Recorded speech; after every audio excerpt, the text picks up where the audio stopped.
तो आज हमारा टॉपिक रहेगा ड्रिलिंग मशीन।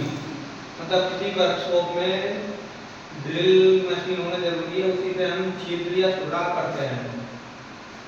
तो इसमें ड्रिल मशीन के हम पार्ट्स देखेंगे, जैसे ये फीड हैंडल होते हैं जिससे हम फीड देते हैं, और डेप्थ गेज होता है जिसपे ये नट और बोल्ट होता है, इस पे नंबर डले होते हैं जिसको हम डेप्थ गेज बोलते हैं। जैसे ब्लाइंड होल करना है तो उसके लिए हमें 2 mm या 3 mm जितना सेट करना, हम गेज को सेट कर सकते हैं।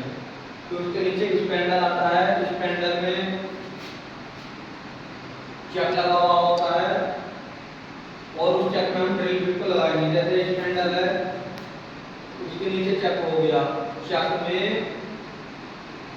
ये त्रिज्या चक होता है, उसमें ड्रिल बिट को फिट करेंगे और छिद्र करेंगे। उसके बाद कार्य टेबल आ गई, वर्किंग टेबल बोलते हैं, और एक मेन जो हम बता रहा है ये स्तंभ, इसको कॉलम बोलते हैं।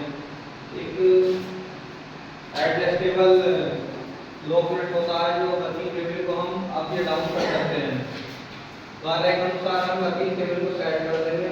अगर ज़्यादा भारी कोई मेटल है उसमें हमें होल करना है तो सबसे नीचे वाली पे भी रख सकते हैं। ये भी एक वर्किंग टेबल का काम होती है। और ये आधार हो गया, जो ये ड्राइविंग मोटर है, जो मोटर है विद्युत शक्ति से चलती है और इसमें वी कोन शेप की पुली होती है दोनों, जिसमें वी बैंड का यूज करते हैं। और उसके ऊपर जो गार्ड लगा होता है जो सेफ्टी करता है उसको बेड गार्ड बोलते हैं। अब हम इसका परिचय जानेंगे। जो भी वर्कपीस में छिद्र या सुराख करने की प्रक्रिया को ड्रिलिंग कहते हैं। इसके 2 प्रकार होते हैं ड्रिल मशीन के, एक तो पोर्टेबल ड्रिल मशीन और दूसरी होती है stationary drill machine. Portable drill machine में यह है हस्तचलित मशीन होगी, मतलब हाथ से चलाते हैं। इसमें वेबर गियर का यूज होता है और जो होल का साइज होता है 6 mm तक होल का साइज कर सकते हैं। मतलब जो ड्रिल करेंगे तो 6 mm तक का करेंगे। उसके बाद आता है ब्रेस्ट ड्रिल मशीन। इसमें छाती के बल देते हैं, दबाव देते हैं नीचे को, उसके बाद हम कार्य करेंगे और 12 mm तक का होल होगा। उसके बाद आती है रैचिट गेज मशीन। इसमें 6 से 20 mm तक का होल होता है। फिर उसके बाद आती electric portable drill machine. Portable का मतलब होता है एक जगह से दूसरे स्थान पर ले जाना।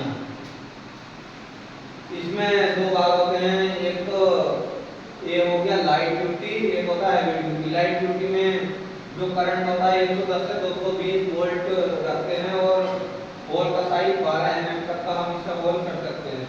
उसके बाद हैवी ड्यूटी में 220 वोल्टेज से 250 वोल्टेज रखते हैं और 25 mm तक का होल कर सकते हैं।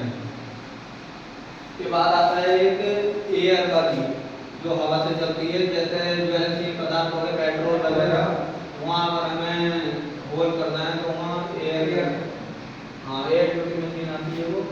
फिर उसके बाद आती है स्टेशनरी ड्रिल मशीन। जैसे ये होगी बेंच ड्रिल मशीन, ये स्टेशनरी ड्रिल मशीन ही होती है।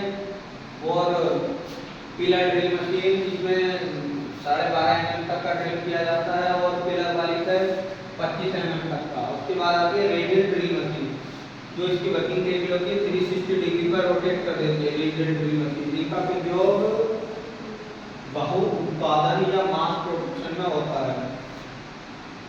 जैसे उसके बाद काउंटर शिफ्टिंग आती है, कोई वर्कपीस है जिसमें हमने होल कर दिया, ड्रिल कर दी, ये होल बन गया। उसके बाद ऊपर से थोड़ा तिरछा करने का जो मैकेनिज्म होता है इसको हम काउंटर शिफ्टिंग कहते हैं। उसके बाद काउंटर